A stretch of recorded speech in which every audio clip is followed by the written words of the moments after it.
warahmatullahi wabarakatuh. Waalaikumsalam warahmatullahi wabarakatuh.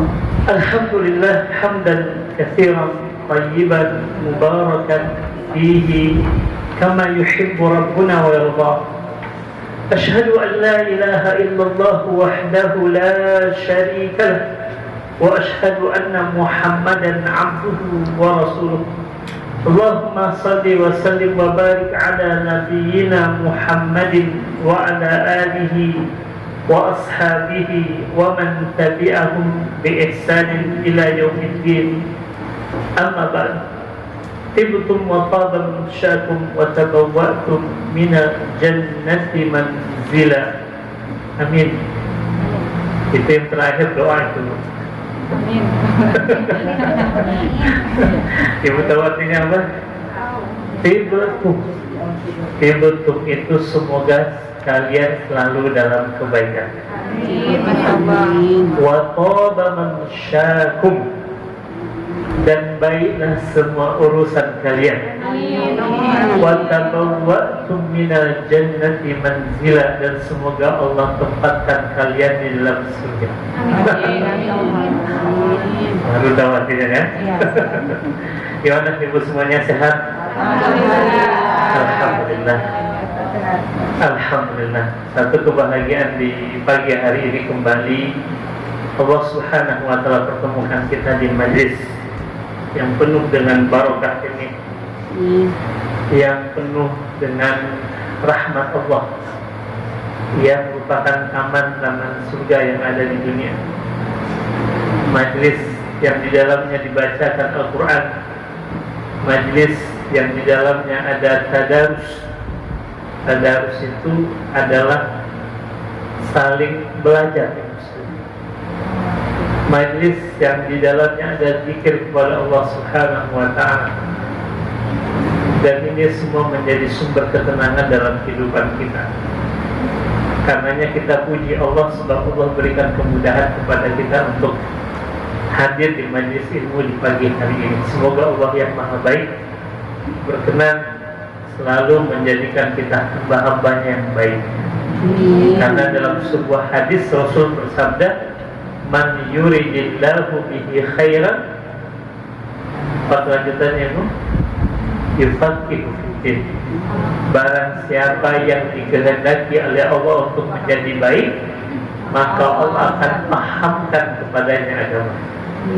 Jadi kita berhusnuzon dengan hadirnya ibu di majlis ilmu ini. Allah sedang berkehendak menjadikan kita semua menjadi hamba-hamba yang baik, insyaallah. Amin. Salat dan salam kita sampaikan kepada Rasulullah yang menjadi uswah hasanah dalam kehidupan kita. Dan di pagi hari ini tema kajian kita, mana Bu Novi? Oh, di belakang. Kata Bu Novi, requestannya sirah nabawiyah. Karena kalau tauhid di pekan pertama, Minggu depan langsung. minggu depan. Saya mohon maaf terlambat karena memang ini pekan keempat, tidak ada jadwal untuk kemana-mana, jadi saya harus mengisikan dulu dan di kantor itu. Jadi mohon maaf ya. Kalau pekan pertama saya sudah setting, jadi insyaallah bisa lebih aman dan lebih tepat waktu. Ibu sarafati, oh iya, pekan kelima ya, mohon maaf. Ibu sarafati Allah Subhanahu wa taala, di pagi hari penuh berkah ini saya ingin mengajak ibu semua untuk berziarah. Kemana nih Bu? Ke Madinah, boleh Bu? Saya ajak ke Madinah. Saya ingin mengajak ibu berziarah ke kota Madinah, ke rumahnya Rasul.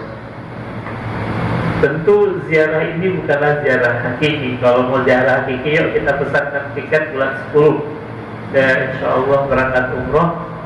Nah, kalau sekalian umroh tuh biasanya saya cerita secara live langsung tentang sirah nabawiyah di Masjid Nabawi, Ibu. Ya, insyaallah ya, bulan 10 Bu kita umroh insyaallah ya. Yang penting niatkan dulu ya, insyaallah jadi. Kita akan berziarah ke rumah Rasul, tentu ibral hurufi wal kalimat, lewat huruf-huruf dan kalimat yang diriwayatkan oleh para sahabat ketika mereka menceritakan tentang Rasul. Dan yang menariknya, Nabi kita alaihi salatu wassalam ini sejarah kehidupannya atau sirah. Sirah itu artinya apa itu? Sirah. Perjalanan. Dari kata saro yasiru siratan, artinya perjalanan. Jadi sirah itu artinya perjalanan hidup. As-sirah an-nabawiyah, perjalanan hidupnya Nabi Muhammad sallallahu alaihi wasallam. Jadi ada seorang ulama namanya Dr. Mustafa As-Sibai. Beliau membuat sebuah kitab judulnya As-sirah an-nabawiyah durusun wa ibar. Sirah Nabi Muhammad, pelajaran dan hikmah. Nah, menariknya di dalam kitab beliau ini, beliau bukan hanya menampilkan fakta sejarah yang terjadi pada kehidupan Rasul saja, tapi beliau juga menyebutkan hikmah dan pelajaran apa yang terkandung di balik peristiwa yang terjadi dalam kehidupan Nabi. Nah, sebelum beliau membahas panjang lebar tentang sejarah kehidupan Rasul serta hikmah apa yang bisa kita dapatkan dari perjalanan hidup Nabi, beliau mencoba untuk mengupas mizah ini keistimewaan dari sirah Nabi Muhammad. Jadi belum bicara tentang nabinya, baru bercerita tentang perjalanan hidupnya saja itu sudah banyak keistimewaannya. Apalagi nabinya. Jadi perjalanan hidupnya saja begitu sangat istimewa, apalagi nabi, apalagi orang. Jadi beliau menyebutkan ada 5 keistimewaan sirah Nabi Muhammad. Nah, salah satunya beliau sebutkan ini: Inna hayata Rasulullah sallallahu alaihi wasallam wadihatun kullul wuduhi fi jami'i marahiliha. Sesungguhnya kehidupan Rasul itu wadihah itu jelas, sejelas-jelasnya pada semua tahapan kehidupan Rasulullah sallallahu alaihi wasallam, sejak menikah ayah Nabi yang bernama Abdullah dengan ibu yang bernama Aminah sampai wafatnya Rasulullah SAW. Saking jelasnya dokumentasi kehidupan Nabi Muhammad ini, ibu sekalian, kita bisa mengetahui bahkan sampai berapa jumlah uban yang ada di kepala dan di jenggotnya Rasulullah. Saking jelasnya. Ada di antara ibu yang pernah hitung uban suami sudah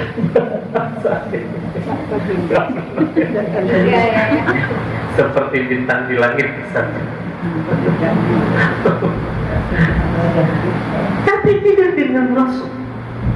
Bahkan saking jelasnya kehidupan Nabi Muhammad itu, kita bisa mengetahui berapa jumlah uban Nabi Muhammad.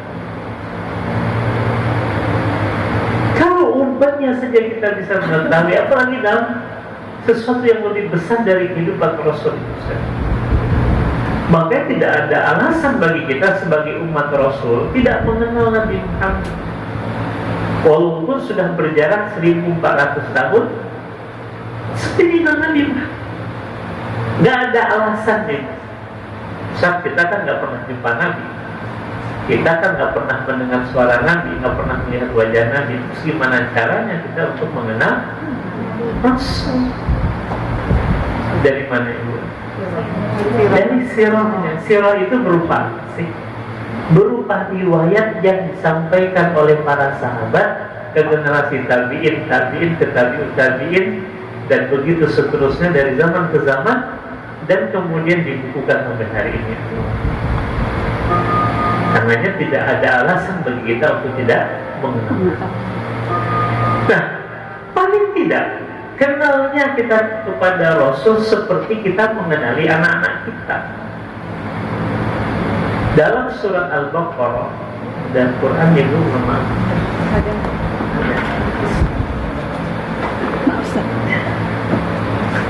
dalam surat Al-Baqarah ayat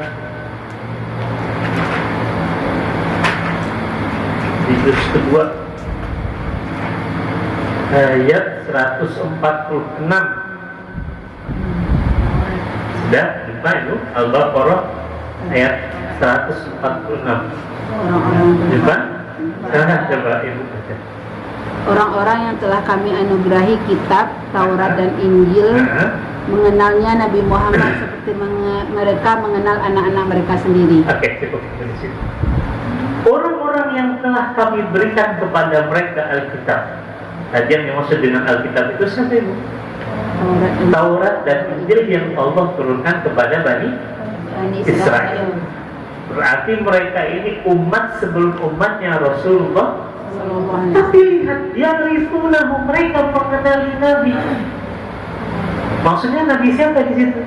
Muhammad SAW. Nah, ini istimewanya Nabi kita itu. Belum lagi lahir, belum lagi hadir, belum lagi muncul, tapi berita tentang Nabi Muhammad itu sudah viral di zaman sebelum Nabi Muhammad lahir. Karena Allah cantumkan di dalam kitab-kitab mereka, bahkan saking kenalnya mereka kepada Rasul, maksudnya adalah Nabi Muhammad, kama ya'rifuna abna'ahum, seperti mereka mengenali anak-anak mereka. Padahal mereka bukan umat Nabi. Padahal mereka bukan umat Nabi Muhammad. Tapi mereka kenal dengan Nabi seperti mereka mengenali anak-anak mereka. Lalu bagaimana dengan kita yang mengaku umat Rasulullah SAW, yang mengaku cinta kepada Nabi, yang mengaku mendambakan syafaatnya sebagai Rasul? Nah, sekarang pertanyaan, sudahkah kita mengenal Nabi seperti kita mengenali anak-anak kita? Sudah belum? Belum.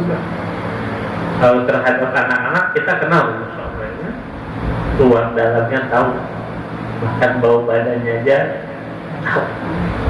Saking kenalnya kita dengan anak-anak kita. Nah, minimal kenalnya kita kepada Rasul seperti kita mengenal. Nah, itulah yang menjadi PR kita sebagai umatnya Rasul, untuk mengenali Nabi seperti kita mengenali anak-anak. Nah, di hadapan kita ada sebuah kitab judulnya Yaumun fi Bait Rasul, suatu hari di rumah Rasul. Ini kitab luar biasa, saya bahas di beberapa kajian. Juga ada satu kitab lagi, Al-Yawmu An-Nabawi, aktivitas hariannya Nabi Muhammad. Ini sangat menarik. Banyak hal-hal detail yang ternyata selama ini kita tidak mengetahui. Nah, khusus kajian kita di pagi hari ini, saya ingin mengajak ibu membahas dua bab kalau sempat, kalau tidak ya satu bab saja. Satu tentang rumahnya Rasul, yang kedua aktivitas Rasul di dalam rumahnya, ngapain aja sih. Nah, ibu hormati Allah Subhanahu wa ta'ala, yang mudah-mudahan selalu Allah Subhanahu wa ta'ala berkahi kehidupannya. Di dalam kitab ini disebutkan, "Udhina lana", kita diizinkan untuk berada di tengah-tengah rumahnya Nabi Muhammad. Bayangkan kita sedang ada di dalam rumah Rasul. Ibu bayangkan rumah Nabi Muhammad itu gimana sih? Besar, luas, mewah, interiornya lengkap. Tidak, dalam satu riwayat saya mendapati rumah Rasul itu seperti rumah petak. Satu petak untuk satu orang istri. Ya, satu petak untuk satu istri. Dan luas satu petak rumah Nabi Muhammad itu tidak lebih dari 4 kali 5 meter. Ya, tidak lebih dari 4 kali. Nah, sekarang kita bayangkan kita tengah berada di rumah Nabi Muhammad untuk melihat sekitar rumah Rasulullah. Memang tidak layak ya kalau kita di rumah seseorang lalu kemudian kepo ya. Semuanya diperhatikan, semuanya dilihatin. Disebutkan di sini, alla yanbaghi itlaqan nazar fil hujari wad duar. Tidak selayaknya kalau kita berada di rumah orang kepo betul terhadap apa yang ada, ini kira-kira beli di mana, harganya ya, tidak selayaknya. Tapi walakin litta'assi wal qudna, tapi itu akan kita lakukan di rumah Rasul ya. Untuk apa? Litta'assi wal qudwa, untuk mengambil contoh dan teladan. Ya, kita akan kepo terhadap rumah Rasulullah Nara ba'dan mimma fi hadzal bait syarif, kita akan melihat sebagian dari apa yang ada di dalam rumah Rasul yang mulia ini. Innahu baitun asasuhu at-tawabu, disebutkan pondasi rumah Rasul itu adalah ketawabuan, rendah hati. Di saat dia adalah orang yang paling dimuliakan oleh Allah di muka bumi ini, tidak ada manusia yang lebih mulia dibandingkan dengan Rasul. Tidak ada manusia yang paling dimuliakan oleh Allah di muka bumi ini selain daripada Rasul. Tapi Rasul membangun rumahnya di atas fondasi ketawabuan. Yang kedua, warasumali iman, yang menjadi tiang penyangga rumah Nabi Muhammad itu adalah iman. Fondasinya ketawabuan, tiangnya adalah iman. Ala tara anna judranahu takhlu min suwarin dawatil arwahil lati yu'allikuha kathirun minan nasi al-yawm. Nah, sekarang coba lihat rumah Nabi Muhammad itu. Dinding rumah Rasul itu takhlu itu yang bersih. Dari apa? Min suwarin dawatil arwah, dari gambar-gambar makhluk yang bernyawa yang hari ini kebanyakan manusia justru memanjangnya di rumah atau di dinding rumah. Di saat Rasul mengatakan dalam sebuah hadis, la tadkhulul malaikatu baitan fihi kalbun wa la tasawir, tidak akan masuk malaikat ke dalam rumah yang di dalamnya ada kalbun. Apa itu kalbun? Anjing. Yang kedua tasawir, gambar-gambar. Ya. Kira-kira malaikat apa yang tidak masuk? Malaikat maut? Kalau itu jadi penangkal malaikat maut, apa sangka? Masalahnya malaikat maut tidak mengenal tempat. Fa'idha ja'ajaluhu la yastakhiruna sa'atan wa la yastaqdimun. Kalau ajal sudah tiba, nggak tahu tempat di mana saja, kapan saja, dalam situasi apa saja selesai semuanya. Masalahnya malaikat yang tidak masuk ini adalah malaikat yang membawa rahmat. Walaupun terjadi perbedaan di antara ulama tentang status foto apa segala macam, namun yang disepakati suara itu adalah gambar yang dilukis itu. Okay. Kalau foto itu memang terjadi perbedaan di antara ulama apakah dia masuk dalam kategori ini atau tidak. Tapi mimba al-ihtiyat, ya, termasuk di antara bab kehati-hatian, yang baiknya tidak usah di, ya, walaupun terjadi perbedaan di antara ulama tentang status, tapi yang bab kehati-hatian lebih baik tidak usah dibaca. Kemudian usulumati Allah Subhanahu wa Ta'ala, summa atlaqa basar. Kemudian perhatikan sebagian dari apa yang digunakan oleh Rasul di dalam rumahnya, sebagaimana dikisahkan oleh Sabit, seorang sahabat Nabi. Dia berkata, akhraja ilaihi Anas bin Malik pada khashab. Satu ketika Anas bin Malik itu pernah memperlihatkan kepada kami qadah ini sejenis cangkir ibu, khashab, dia terbuat dari kayu, ya, ghalizan, kayunya kasar, mudabbaban bihadidin, terpatri padanya besi sebagai pegangan, ya. Dan kata Alisya, Sabit hada qadahu Rasulillah SAW. Tahukah engkau? Ini nih cangkirnya Nabi Muhammad. Nih, cangkir Rasul sederhana, tidak terbuat dari kristal yang mewah, kaca yang mahal, apalagi emas dan perak. Cangkir terbuat dari kayu kasar, ya. Dan kata Anas bin Malik, wa kana sallallahu alaihi wasallam yashrab fihi al-ma' wal nabida wal 'asal wal laban. Dan dari gelas itulah Nabi Muhammad minum air, minum nabid. Nabid itu kalau kita bahasakan hari ini infus waternya. Tapi Rasul yang paling dia suka itu adalah kurma yang kemudian direndam dia untuk beberapa saat menghasilkan rasa. Nah, itu minuman kesukaan Nabi Muhammad yang disebut dengan nabid. wal laban, laban itu susu, wal asal dan madu. Ini hampirnya yang biasa Rasul gunakan, kata Anas bin Malik. Nah, Anas juga meriwayatkan anna Rasulullah SAW kana yatanaffasu fi syarabi thalathat. Rasul kalau minum itu bernafas sebanyak 3 kali. Ada 2 pemahaman yang disebut dengan bernafas 3 kali. Izin ya Bu, boleh saya contohkan? Kalian minum, babnya pas lah ini Bu. Jadi yatanaffasu fi syarabi thalathat itu ada 2 makna. Yang pertama, 1 kali minum itu 3 kali tegukan. Bismillah.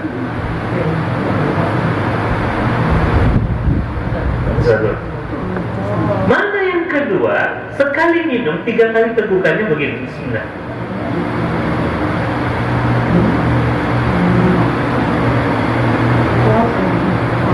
Dan dua-duanya benar. Ya. Jadi potong-potong kehabisan sih. Jadi Rasul betul-betul menikmati setiap tegukan air yang masuk ke dalam tenggorokan. Ya, jadi 3 kali. Kemudian disebutkan oleh Anas bin Malik, naha alaihi salatu wassalam ayatanafasa fil ina'i aw yanfuhu fi. Rasul melarang kita bernafas di saat kita minum. Jadi sambil minum, sambil bernafas, baik memasukkan udara atau mengeluarkan udara itu dilarang masuk, atau yanfuhu itu meniup ke dalam. Kalau panas sudah biarin aja, kalaupun tidak ya dikipas, tapi tidak boleh ditiup dari mulut kita itu sekali, karena ternyata hari ini setelah diteliti dahsyat efeknya dari sisi kesehatan. Kemudian juga disebutkan amma dari darah. Adapun darah itu adalah baju besi yang biasa dipakai oleh Rasul di medan jihad, di medan pertempuran, atau di hari-hari sulit melindungi kota Madinah Munawwarah. Falirubbama annahu ghairu mawjudil ana fil manzil. Baju besi yang biasa dipakai Rasul untuk berperang tidak lagi ditemukan di rumah Rasul. Padahal itu baju penting, perlengkapan perang. Tapi ternyata sudah tidak ada lagi di rumah Rasul. Kenapa? Faqad rahanahu Rasul inda Yahudi. Karena Rasul ternyata sudah menggadaikan baju besinya tadi kepada seorang Yahudi untuk mendapatkan 30 sok gandum yang dia berikan ke nafkah. Artinya, jadi rumah tangga Rasul pernah mengalami masa-masa sulit. Saking sulitnya Rasul itu harus menggadaikan baju besinya. Padahal baju besi itu sesuatu yang penting bagi Nabi kan, untuk jihad. Tapi dia harus relakan baju besinya, dia gadaikan kepada orang Yahudi. Mungkin ada yang bertanya, kenapa orang Yahudi? Kenapa tidak kepada umat Islam saja? Kenapa tidak kepada para sahabat saja? Satu, Rasul ingin mengajarkan kalau dalam bab muamalah kita boleh saja bermuamalah dengan orang-orang yang belum masuk Islam. Dia tidak mengatakan mereka non Muslim ya, yang belum masuk, karena kita berharap Allah berikan hidayah kepada mereka. Ya. Boleh dalam bab muamalah. Yang kedua, kenapa tidak kepada para sahabat saja Rasul menyampaikan pesan pertolongan? Karena Rasul tahu kalau Rasul gadaikan kepada orang yang, kepada kaum muslimin, tidak ada yang mau menerima gadaian lagi. Kenapa? Karena mereka udah kasih aja semua kepada Nabi. Mereka tidak akan mau menerima gadaian itu, mereka langsung udah semuanya untuk mereka. Dan Rasul adalah orang yang sangat menjaga iffah. Apa itu iffah? Ada di antara ibu namanya iffah di sini. Harga diri. Anak kita namanya iffah. Harga diri ya. Iya. Ini bagus sekali kalau menjadikan nama iffah. Iffah itu kehormatan diri. Jadi Rasul adalah seorang yang menjaga iffahnya dengan cara apa? Tidak meminta-minta. Kalaupun Rasul berhutang dengan cara yang sangat terhormat. Nih gadaian. Ya. Ada yang menjaminnya. Nih. Dan ternyata sampai akhir kata Aisyah, kama qalat dzalika Aisyah wa mata Rasul wa dara'inna Yahudi. Ketika Rasul wafat, baju besi itu masih di tangan orang Yahudi karena belum sempat ditembus oleh Rasul. Jadi rumah tangga Rasul pernah mengalami masa-masa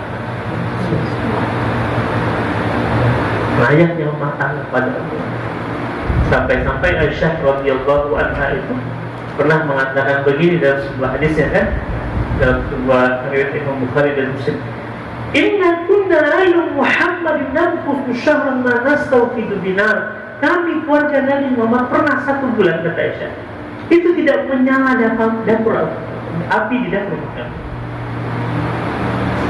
Tidak menyala api di dapur rumah Rasul 1 bulan ya. Itu kira-kira kenapa? Apakah terjadi kecelakaan gas pada saat itu? Atau bokeh? Atau jangan-jangan kayu bakar di padang pasir sudah habis bang semua, sehingga nggak ada lagi kayu yang bisa untuk memasak lagi. Tidak, karena memang tidak ada yang bisa dimasak. Terus apa yang menjadi konsumsi harian Rasul dan keluarganya? 2 saja kata Aisyah, illal aswadan at-tamr wal ma', kurma dan air putih. Tapi pertanyaan apakah ini itu membuat rumah tangga Rasul ribut gara-gara tidak ada makanan? Justru di tengah keterbatasan itu, Aisyah kan pernah didatangi oleh 2 orang, ibu beserta anaknya yang sedang kelaparan. Lalu bilang kepada Aisyah, Aisyah, adakah sesuatu yang bisa kau berikan kepada kami? Sungguh kami dalam keadaan lapar. Aisyah pulang mencari sesuatu yang dia berharap bisa untuk diberikan kepada si. Setelah lama mencari, ternyata jangankan 1 dinar, 1 dirham tidak ada di rumah Aisyah. Ya. Tapi Aisyah tidak putus asa untuk mencari, terus dia cari hingga Aisyah mendapati ada 1 piring dalam keadaan tertutup, dan ternyata di piring itu ada 2 biji kurma, dan itu makanan terakhir yang ada di rumah Aisyah. Tanpa ragu Aisyah mengambilnya dan menyerahkan kepada si ibu. Si ibu ketika mendapatkan 2 biji kurma, 1 diberikan untuk anaknya, 1 lagi dia berikan untuk dirinya. Anaknya makan dulu, yang namanya 1 kurma cukup tidak ibu? Kurang. Anaknya bilang, ya Umma, wahai ibu, kurang. Akhirnya si ibu membelah duanya. 1 kurma yang ada di tangannya untuk setengahnya dikasih kepada anaknya, setengah baru dia makan itu. Melihat fenomena dan pemandangan itu, Aisyah begitu sangat bahagia. Di malam harinya ketika Rasul pulang, hal pertama yang diberitakan oleh Aisyah adalah tentang kedermawanan si ibu yang telah membelah 1 biji kurma yang dari tangannya untuk diberikan setengah kepada anaknya. Padahal yang dermawan siapa di situ? Allah. Jadi di tengah keterbatasan seperti itu, terkadang Nabi Muhammad tidak pelit dalam bertahan. Ya. Kemudian disebutkan juga di sini, walam yakun sallallahu alaihi wasallam liwafajja ahlahum baghtatan yatakhawwanuhum.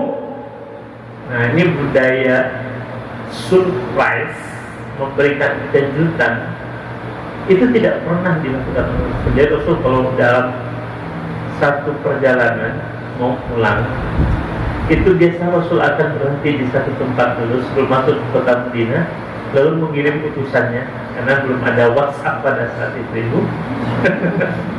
Jadi dikirim utusan mengabarkan kepada keluarga Nabi bahwa sebentar lagi akan tiba, sehingga keluarganya mempersiapkan dirinya menyambut kedatangan Nabi, dan Rasul juga menyiapkan dirinya untuk berjumpa dengan keluarganya. Itu sebenarnya kalau kita merujuk kepada apa yang dilakukan oleh Rasul, jadi tidak pernah Rasul pulang tuh membuat kejutan tiba-tiba di depan rumah gitu, tiba-tiba masuk ke dalam rumah, enggak, pasti itu mengabari keluarganya, sehingga keluarga yang menyiapkan sendiri dan Rasul juga menyiapkan diri sebelum bertemu dengan kemudian juga disebutkan ta'amal bi'aini fahisah wa qalbin wa'ad. Perhatikan dengan baik hadis Nabi Muhammad dalam riwayat Imam At-Tirmidzi. Apa kata Rasulullah SAW? Tuba, alangkah indahnya, alangkah beruntungnya. Tuba itu artinya alangkah beruntungnya, dari kata toba itu artinya baik itu. Alangkah baiknya, alangkah beruntungnya. Siapa yang beruntung dalam pandangan Rasul? Apakah orang dengan harta yang banyak? Apakah orang dengan pangkat dan jabatan yang tinggi? Apakah orang dengan gelar yang panjang di awal atau di akhir namanya? Ternyata bukan. Sebab standar keberuntungan yang disampaikan oleh Rasul, satu adalah liman hudiya Islam, bagi orang yang telah diberikan hidayah untuk masuk ke dalam agama Islam. Itu keberuntungan yang paling besar dalam hidup kita ini. Ketika Allah memilih kita untuk menjadi seorang muslim, itu adalah keberuntungan yang paling besar dalam hidup. Terus Rasul lanjutkan hadisnya, wa kana isyu, adapun kehidupan seorang muslim itu, seorang yang telah diberikan hidayah Islam itu, kifafan. Satu, dia merasa kifaf. Apa artinya kifaf? Apa artinya kifaf itu? Dia merasa cukup dengan apa yang Allah berikan kepada. Yang penting kan cukup, benar tidak? Ibu kalau dikasih pilihan oleh Allah, mau banyak apa mau cukup? Cukup. Kalau mau cukup atau banyak? Nah, cukup banyak. Cukup banyak. Doa Rasul itu, subhanallah. Apa doa Nabi Muhammad? Allahumma qfini bihalali an harami. Ya Allah, cukupkan aku dengan apa yang telah Kau halalkan. Yang Rasul katakan, yang penting cukup, benar tidak ini? Cukup buat beli rumah, cukup buat kendaraan, cukup buat daftar naik haji, cukup nyekolahin anak, cukup kebun 100 hektar, cukup ya, cukup ya. Berarti cukup 100 hektar cukup ya, ya, cukup. Yang penting cukup. Jadi kata Rasul, beruntunglah orang yang telah diberikan nikmat Islam dan kehidupannya merasa cukup. Wa qana, nah ini yang lebih dahsyat. Qana itu apa dia? Qanaah itu artinya apa itu? Apa itu qanaah? Menerima? Bukan menerima. Mensyukuri ya. Puas dengan ketentuan Allah. Jadi bukan hanya sekedar menerima, tapi dia ridho, puas dengan ketentuan Allah. Nah, ketentuan Allah dalam kehidupan kita berupa apa kadang-kadang? Kadang nikmat, kadang musibah. Jadi kalau terhadap nikmat kita merasa puas itu biasa, tapi bisa tidak kita merasa puas kalau diuji dengan musibah. Merasa puas, ridho. Kalau ridho terhadap nikmat semua orang bisa, betul tidak? Ya. Tapi kalau ridho dengan musibah, nggak semua orang bisa ridho dengan musibah. Tapi karena ini bukan hanya tentang nikmat itu, tapi juga terhadap musibah. Sebab seorang mukmin dia yakin tidaklah Allah tetapkan satu ketetapan dalam hidupnya, melainkan ditetapkan berdasarkan kasih sayangnya. Jadi sekalipun musibah datang dalam kehidupan kita bertubi-tubi, itu Allah tetapkan di dalamnya ada kasih sayang Allah. Walaupun kita melihatnya satu hal yang sangat mengerikan sekalipun musibah, tapi yakin pada musibah itu ada kasih sayang Allah. Makanya dulu ada seorang tabi namanya Urwah bin Zubair. Ketika kakinya diamputasi, dia merasa kehidupannya sudah habis. Datanglah kepadanya seorang sahabat yang namanya Isa bin Tolha. Setibanya di hadapan Urwah, dia bilang apa? Wahai Urwah, bersyukurlah. Coba di tengah dia kena musibah diajak syukur. Kalau ibu dalam posisi Urwah, kira-kira gimana ibu bilang? Cobalah kalau kamu yang mendapatkan musibah ini. Itu ya. Urwah di awal juga bilang begitu itu. Wahai Isa, dengan kondisi saya seperti ini, apa yang bisa saya syukur? Kata Isa, wahai Urwah, bukankah Allah masih memberikan kau akal? Bukankah Allah masih memberikan kau ilmu? Bukankah Allah masih memberikan kau lidah? Bukankah Allah masih memberikan kau kaki yang satu lagi? Dan yang terpenting, Urwah, bukankah Allah masih memberikan kau kehidupan? Dan sekarang bandingkan antara nikmat yang hilang dengan nikmat yang tersisa, mana yang lebih banyak?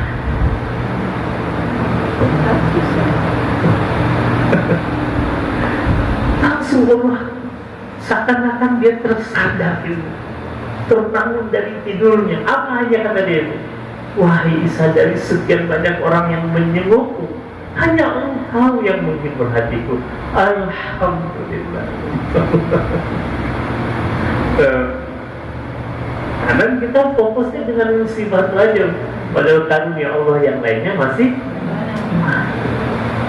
Kayak seorang yang kona, bukan hanya terhadap nikmat, bahkan terhadap dia puas dan tenang. Nah, hadis berikutnya datang dari Imam At-Tirmidzi juga. Apa kata Rasulullah? Man asbaha aminan fi sirbi, mu'afi fi jasadi, indahu qut yaumihi faka'annama hizat lahu dunya bihadafirha. Ini juga menarik. Ini juga yang membuat kenapa keluarga Rasulullah bersyukur dengan apa yang memberikan kepada mereka. Kata Nabi, barang siapa yang di waktu pagi aman di tengah tahun, kita masih aman ya Bu ya. Ibu tadi kesini dalam kewaspadaan atau dalam rasa tidak aman? Aman ya, alhamdulillah. Tidak ada was-was ya Bu ya. Kecuali harus berhati-hati berkendara. Di secara umum aman. Alhamdulillah, nikmat ini Allah berikan ke kita. Jadi barang siapa di waktu pagi aman di tengah kaumnya, mu'afi fi jasadi, sehat badan. Ibu sehat? Standar sehat badan itu apa sih Ibu? Bisa beribadah, aktivitas. Selagi ibu masih sholat dalam keadaan berdiri, nah itu ibu masih sehat. Tapi kalau udah duduk, apalagi berbaring, itu sakit ibu. Ya, barang siapa di waktu pagi aman di tengah kaumnya, sehat badannya, indahu qut yaumihi kata Rasul, dan dia punya qut di hari itu. Qut itu ibu tahu apa qut? Qut dalam bahasa Arab, qut artinya apa qut? Sering tadi orang mengatakan makanan pokok, bukan. Karena Rasul pernah berdoa secara khusus kepada Allah, Allahumma razuk ala Muhammadin qutan, ya Allah berikan keluarga Muhammad berupa qut. Ibu tahu qut? Qut itu adalah makanan yang hanya untuk menghilangkan rasa lapar saja. Itu qut. Qut pakai of, waw, tak. Qut. Ini bukan makanan pokok, tapi makanan yang hanya sekedar menghilangkan rasa. Nah, ketika tiga ini ada dalam diri kita, barang siapa di waktu pagi aman di tengah kaumnya, sehat badannya, dia punya makan untuk hari itu, faka'annama hizat lahu dunya bihadafiriha, maka seakan-akan Allah telah memberikan dunia beserta isinya kepada dia. Allah. Halo Ibu. Ibu kalau belanja nyetok untuk 1 bulan kan? Oke lah, kenapa katakan seminggu? Kalau tabungan untuk 7 keturunan sudah ada ya? Lalu alasan apa yang membuat kita berkeluh kesah gitu? Alasan apa yang membuat kita bersedih dalam hidup ini? Bisa Rasul mengatakan nih, barang siapa di waktu pagi aman di tengah kaumnya, sehat badannya, punya makan untuk hari itu, dan Allah memberikan jauh lebih banyak daripada itu sendiri, maka seakan-akan yang telah diberi dunia beserta isinya. Makanya Rasul di tengah keterbatasan sekali apapun yang tidak pernah merasa berkekurangan, tidak pernah mengeluh, tidak pernah kemudian hidupnya merasa susah. Karena seorang mukmin itu nggak akan merasa susah dalam hidup, walaupun hujan sedang datang dalam hidupnya. Karena karunia Allah itu jauh lebih banyak dalam kehidupan kita. Dan kalau kita mau jujur terhadap apa yang kita butuhkan dalam hidup ini, sesungguhnya Allah telah memberikan sesuatu yang melebihi dari apa yang kita butuhkan. Betul tidak? Betul tidak? Terus sampai membuat kita berdoa. Harusnya ini hari-hari kita ini selalu hati dengan karunia. Simpel tidak kehidupan hari ini. Simpel tidak? Simpel sekali. Kita yang bikin kehidupan kita jadi ribet. Jadi seorang mukmin itu sebenarnya kehidupan itu sangat sederhana. Sederhananya di mana? Sederhananya kita ini tuntutannya hanya melaksanakan perintah Allah, menjauhi larangan Allah. Dari mana yang Allah suruh buat sesuai dengan kemampuan, mana yang Allah larang tinggalkan. Dah begitu aja. Betul tidak?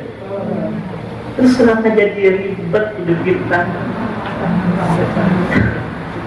Karena kita keluar dari ketentuan Allah itu yang membuat hidup kita jadi susah, itu yang membuat kita jadi ribet. Padahal Allah udah bilang, udahlah, tak ada juga. Mana yang Allah suruh buat sesuai dengan kemampuan, itu pun sesuai kemampuan ini. Yang tidak mampu nggak usah dibuat. Lihat hikmahnya Allah terhadap diri kita. Tapi terhadap larangan itu tidak ada kata boleh. Mesti jangankan melakukan mendekati saja dilarang. Jadi kehidupan kita sebagai seorang hamba Allah yang beriman, yang muslim ini, itu aja. Mana yang Allah suruh buat, mana yang Allah larang, tinggalkannya. Sederhana tidak? Sederhana kan? Maka udah sederhana aja dulu. Gak usah diribet. Kita yang menjadikan kehidupan kita susah. Susah di dunia, susah pula di akhirat. Makanya sederhana kan?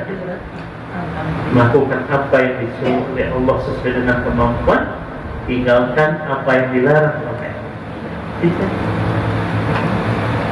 Maka kita akan menjalani kehidupan ini dengan baik. Wa may yuti'illaha wa rasulahu faqad faza fawzan.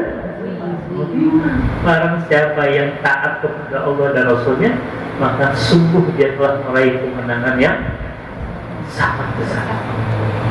Baik, itu tentang rumah Nabi Muhammad. Sekarang saya masuk kepada aktivitas Rasul di dalam rumahnya. Sedikit lagi waktu. Ibu sekalian, rumah bagi kita itu seperti yang menceritakan diri kita. Jadi kalau kita ingin tahu diri kita yang sebenarnya, beranilah jujur untuk bertanya kepada orang yang hidup bersama kita. Betul tidak? Yang paling tahu tentang diri kita siapa? Selain Allah.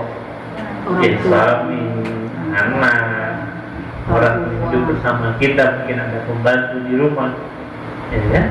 Nah, sekarang kebaikan-kebaikan yang ada pada diri Rasul itu kita dapatkan dari siapa ceritanya?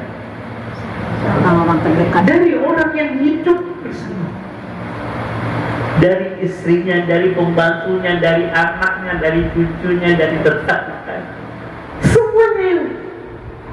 Artinya apa? Berarti kebaikan Rasul dia adalah satu fakta yang benar terjadi. Karena yang menceritakannya adalah orang yang hidup bersama Rasul. Ya. Lihat bagaimana Aisyah menjelaskan tentang akhlak. Ketika ditanya gimana sih akhlak Rasul, Aisyah untuk memudahkan menjelaskan akhlak Rasul menyederhanakan jawabannya karena khuluqul Quran. Akhlak Rasul itu adalah akhlaknya Quran. Jadi kalau ingin tahu bagaimana akhlak Nabi, baca Quran. Semua kebaikan itu ada pada diri. Nah, para sahabat terkadang itu merasa penasaran ya Bu, karena mereka kan dibatasi oleh dinding dan tembok rumah Nabi, sehingga kadang-kadang mereka penasaran dan bertanya kepada istri Nabi, termasuk kepada Aisyah. Apa kata mereka? Ya Aisyah, mana kana ya'malu Rasulullah fi baiti? Rasul kalau di rumah ngapain aja sih? Bisa para sahabat terhalang oleh dinding rumah Nabi, tapi kalau orang yang hidup bersama Nabi tahu aktivitas Rasul. Apa kata Aisyah? Hal pertama yang disampaikan oleh Aisyah tentang Nabi, karena sallallahu alaihi wasallam basyaran minal bashar. Rasul itu manusia seperti manusia pada umumnya. Aktivitas Rasul di rumah seperti manusia pada umumnya. Dan inilah hikmahnya kenapa Allah utus Nabi dan Rasul dari kalangan manusia, bukan dari kalangan malaikat. Kalau Allah utus para Nabi dan Rasul dari kalangan malaikat, gimana coba? Nah, dengan Nabi Muhammad sebagai seorang manusia saja, kita bilang apa Ibu? Kan beliau Nabi, beliau Rasul. Ketika kita bicara tentang kebaikan Nabi, akhlak Nabi, kita bilang apa? Ya wajar Ustaz, kan dia Rasul. Iya kan? Apalagi kalau malaikat coba. Malaikat itu gaya hidupnya Ibu, itu lifestyle-nya tuh high class. Nggak mungkin bisa kita jangkau kehidupan malaikat itu. Satu, Allah gambarkan dalam Al-Quran malaikat itu gimana? La ya'sunallaha ma amara, tidak pernah bermaksiat kepada Allah. Wa yaf'aluna ma yu'marun, selalu mengerjakan apapun yang disuruh oleh Allah. Wa yusabbihuna al-laila wan nahara wa la yafturun, malaikat itu selalu bertasbih malam dan siang hari, tidak ada henti. Bisa Ibu menyebutin hidup malaikat? Ya bisa. Karena itulah Allah utus para Nabi dan Rasul dari kalangan manusia, agar kita bisa mencontoh. Itu aja kita bilang kambil Nabi. Karena Aisyah bilang Nabi Muhammad itu manusia sebagaimana manusia pada umumnya. Aktivitas Rasul sama dengan manusia pada umumnya. Tapi yang menariknya di sini, ini para ibu pasti suka dengan hal ini. Satu, yafi taubah. Rasul itu kalau ada pakaian yang rusak, ngebetulin sendiri. Wa yahlimu syati. Kalau Rasul pengen susu, dia merah kambing, susu kambing yang wa yakhdimu nafsa, dan Rasul itu apa-apa tuh ngurus dirinya sendiri gitu. Subhanallah. Padahal Rasul punya berapa orang istri? Berapa istri? Kalau di total semuanya. Ada Rasul meninggal dunia, Rasul meninggalkan 9 orang. Rasul punya pembantu di rumahnya? Ada. Tapi enggak. Rasul nggak pernah merepotin orang lain, karena Rasul punya prinsip dalam hidupnya apa? Ada mutaklifil ghairi. Rasul tuh paling tidak suka merepotkan orang. Jadi selagi Rasul bisa mengerjakan pekerjaan dengan tangannya sendiri, Rasul akan kerjakan. Nggak merepotkan istrinya, nggak merepotkan pembantunya. Gimana? Ideal tidak? Sebagai suami apa salah ideal? Enggak kan? Jadi kalau dibawa ke konteks hari ini, kalau pengen kopi nyeduh sendiri gitu kan, pengen teh nyeduh sendiri, Masya Allah. Tapi tidak menghilangkan bakti istrinya Rasul. Karena para istri Rasul juga berusaha untuk menghidangkan apa yang mereka punya, yang mereka mampu untuk diberikan kepada Rasul. Tapi secara prinsip Rasul itu adalah orang yang tidak mau merepotkan. Dan itu sudah terbentuk sejak Rasul kecil gitu. Karena Dr. Mustafa Sibai dalam kitab Sirah An-Nabawiyyah Sahibat, beliau menyebutkan di antara hikmah mengapa Allah jadikan Rasul sebagai anak yatim. Kalau bayangkan, belum saja lahir ke dunia sudah statusnya anak yatim, baru jahatnya nih. ujian Nabi Muhammad. Baru jadi status sudah yatim. Rasul pada saat lain sudah tidak punya ayah. Usia 6 tahun ibunya meninggal dunia. Usia 8 tahun kakeknya meninggal dunia. Sejak saat itulah Rasul diasuh oleh kawan paman yang bernama Abu Talib. Nah, Rasul ini sejak kecil orangnya sudah sangat perhatian. Dia tahu pamannya sudah repot dengan anak-anaknya. Dan terbentuklah dalam pribadi Rasul, sejak saat itu Rasul sudah mandiri, baik secara finansial. Makanya Rasul sebab menjadi seorang pengembala kambing dan mendapatkan upah begitu. Di usia yang sangat dini. Dan disebut kenapa hikmahnya. Salah satu hikmahnya membuat Nabi Muhammad menjadi orang yang sangat memiliki kehormatan diri yang sangat tinggi. Karena Rasul nggak pernah minta-minta. Nah, kalau kita ingin dihormati itu, jangan pernah meminta dari manusia. Tapi kalau kita sudah minta kepada manusia, kita sudah merendahkan diri kita. Kalau ibu butuh apa-apa tuh mintanya ke Allah. Kalaupun ibu harus minta kepada manusia, mintanya hanya di mulut saja, di hati berharapnya kepada Allah. Tapi kalau kita sudah minta kepada manusia, itu kita sudah merendahkan diri kita itu. Tapi kalau di hadapan Allah harus meminta kita. Semakin kita meminta, semakin Allah suka. Kalau manusia semakin diminta, senang kita diminta. Itu tabiat manusia. Tapi Allah semakin kita minta, semakin suka. Atau minta itu Allah hanya. Ada seorang sahabat namanya Saubat. Jadi Rasul pernah bilang begini, barang siapa di antara kalian yang menjamin dirinya tidak minta kepada manusia, aku akan jamin untuknya surga. Lalu Saubat katakan, aku yang surga. Dan sejak satu Saubat tidak pernah lagi minta kepada manusia. Jadi apa-apa mintanya. Walaupun terkadang bantuan dan pertolongan Allah itu lewat, tapi kita kadang-kadang kepada manusia. Ketika ada seorang sahabat nanya kepada Rasul, wahai Rasul, tunjukkan kepadaku satu amalan yang aku lakukan, Allah akan mencintaiku dan manusia akan mencintaiku. Sebab manusia mencintai kita, apa kata Rasul?